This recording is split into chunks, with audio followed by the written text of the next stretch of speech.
একসময়ে গ্রামের একটা পুরনো স্কুল ছিল।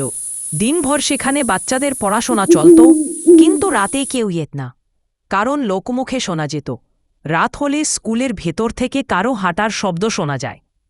এক রাতে রনি নামে এক কৌতূহলী ছেলে সত্যি সত্যি দেখে আসার সিদ্ধান্ত নিল। বন্ধুদের সবাই ভয় পেল, কিন্তু রনি একা টর্চ নিয়ে স্কুলে গেল। স্কুলের গেট খুলতেই চিক করে একটা শব্দ হলো। রনি একটু ভয় পেল, কিন্তু ঢুকল ভিতরে। হঠাৎ টাপ টাপ টাপ কারো হাঁটার শব্দ। রনি টর্চ জ্বালিয়ে সামনে তাকাতেই দেখল একটা সাদা ছায়া ব্ল্যাকবোর্ডের সামনে দাঁড়িয়ে আছে, ধীরে ধীরে বোর্ডে কিছু লিখছে। রনি ভয় পেয়ে জোরে বলল, কে কে আপনি? সাদা ছায়াটা ধীরে মাথা ঘুরিয়ে রনির দিকে তাকাল। তারপর বোর্ডে বড় করে লিখল, আমি মাস্টার সাহেব, ক্লাস শেষ হয়নি এখনো। রনি আর দাঁড়ায় না, দৌড় দিয়ে বাড়ি এসে পড়ে।